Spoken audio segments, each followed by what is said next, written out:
Hello viewers, मैं कशिश और स्वागत है आपका नेक्स्ट नाइन लाइफ में। एक बुरी खबर ने यहाँ पर बॉलीवुड के साथ साथ म्यूज़िक इंडस्ट्री को भी एक बार फिर से शोक में डुबा दिया है।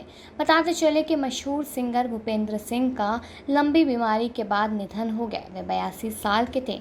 उन्हें पेट की बीमारी थी। भूपेंद्र का अंतिम संस्कार देर रात मुंबई के ओशीवारा शमशान घाट में हुआ।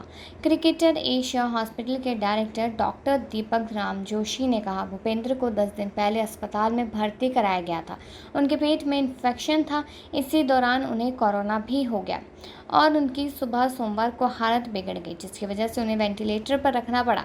उन्हें कार्डियक अरेस्ट हुआ और शाम 7:45 पर उनका निधन हो गया। भूपेंद्र का जन्म पंजाब के पटियाला रियासत में 6 फरवरी 1940 को हुआ था। उनके पिता प्रोफेसर नत्था सिंह सिख थे। वो खुद भी बहुत अच्छे संगीतकार थे, लेकिन संगीत सिखाने के मामले में बेहद सख्त उस्ताद थे। अपने पिता की सख्त मिजाजी देखकर शुरुआती दौर में भूपेंद्र को संगीत से नफरत सी हो गई थी। वह एक भी ज़माना था जो भूपेंद्र को संगीत को बिल्कुल भी पसंद नहीं किया करते थे। मशहूर गीतकार और फिल्मकार गुलजार के पसंदीदा गायकों में शुमार भूपेंद्र ने अमूमन उनके हर फिल्म में अपनी मखमली आवाज़ दी। सुरेश वाडेकर के साथ उनका मशहूर गाना हुजूर, इस कदर भी ना इतरा कर चलिए, आज भी महफिलों में जान होता है। भूपेंद्र और पत्नी मिताली की गाय गज़ल, राहों पर नज़र रखना, होठों पर दुआ रखना, आ जाए कोई शायद दरवाज़ा खुला रखना, ऑल टाइम फेवरेट गज़ल्स में से एक है। भूपेंद्र और मिताली की कई एल्बम्स हैं, इसमें से शाम ए गज़ल सबसे मशहूर है। करोगी याद तो हर बात याद आएगी और कभी किसी को मुकम्मल जहां नहीं मिलता उनके सुपरहिट सॉन्ग्स रहे। गुलजार साहब ने एक बार कहा था कि भूपेंद्र की आवाज़ ऐसी है जैसे किसी पहाड़ी से टकराने वाली बारिश की बूंदें। वो तन और मन को तरोताज़ा कर देती है। उनकी मखमली आवाज़ आत्मा तक सीधे पहुंचती है। 1980 के दशक में भूपेंद्र सिंह ने बांग्लादेश की हिंदू गायिका मिताली मुखर्जी से शादी की थी।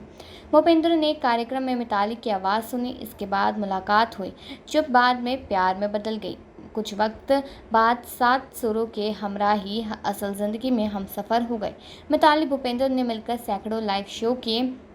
उनका एक बेटा निहाल सिंह भी है जो संगीतकार ही है। कुछ समय बाद गाने में उनका मन लगने लगा और वह अच्छी गज़लें गाने लगे।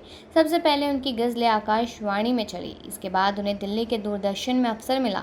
साल 1968 में संगीतकार मदन मोहन ने ऑल इंडिया रेडियो पर उनका कार्यक्रम सुनकर उन्हें बुला ही लिया। मुंबई सबसे पहले उन्हें फिल्म हकीकत में मौका मिला, जहाँ उन्होंने होके मजबूर मुझे उसने बुलाया होगा कवाली गाई थी। यह हिट हुई, लेकिन भूपेंद्र को कोई खास पहचान नहीं मिली।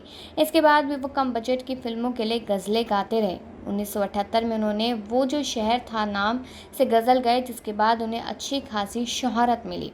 सिंह को मौसम, सत्ते पे सत्ता, आहिस्ता आहिस्ता, दूरियां, हकीकत और कई अन्य फिल्मों में उन्हें यादगार गीतों के लिए याद किया जाता है। उनके कुछ प्रसिद्ध गीत हो के मजबूर मुझे उसे बुलाया होगा, दिल ढूंढता है, दुखी पे दुखी हो या सत्ते पे सत्ता, ये बॉलीवुड और संगीत की दुनिया में पहचान मिली। दिल ढूंढता है तो दीवाने इस शहर में, नाम गुम जाएगा, करोगे याद तो, मीठे बोल बोले, कभी किसी को मुकम्मल जहां नहीं मिलता, किसी नज़र को तेरा इंतज़ार आज भी है, दरो दीवार पे हसरत से नज़र करते हैं, खुश रहो अल्ले वतन, हम तो सफ़र करते हैं। इस तरह के गाने आज भी बहुत ज़्यादा लोगों के बीच में मशहूर है। लेकिन अब ये मशहूर संगीतकार इस दुनिया को अलविदा कह चुके हैं, लेकिन सालों साल तक ये भी याद रखे जाएंगे। अपना फेवरेट गाना ज़रूर बताएगा इनका, और बाकी ऐसी खबरों के लिए देखते रहिए नेक्स्ट नाइन लाइफ।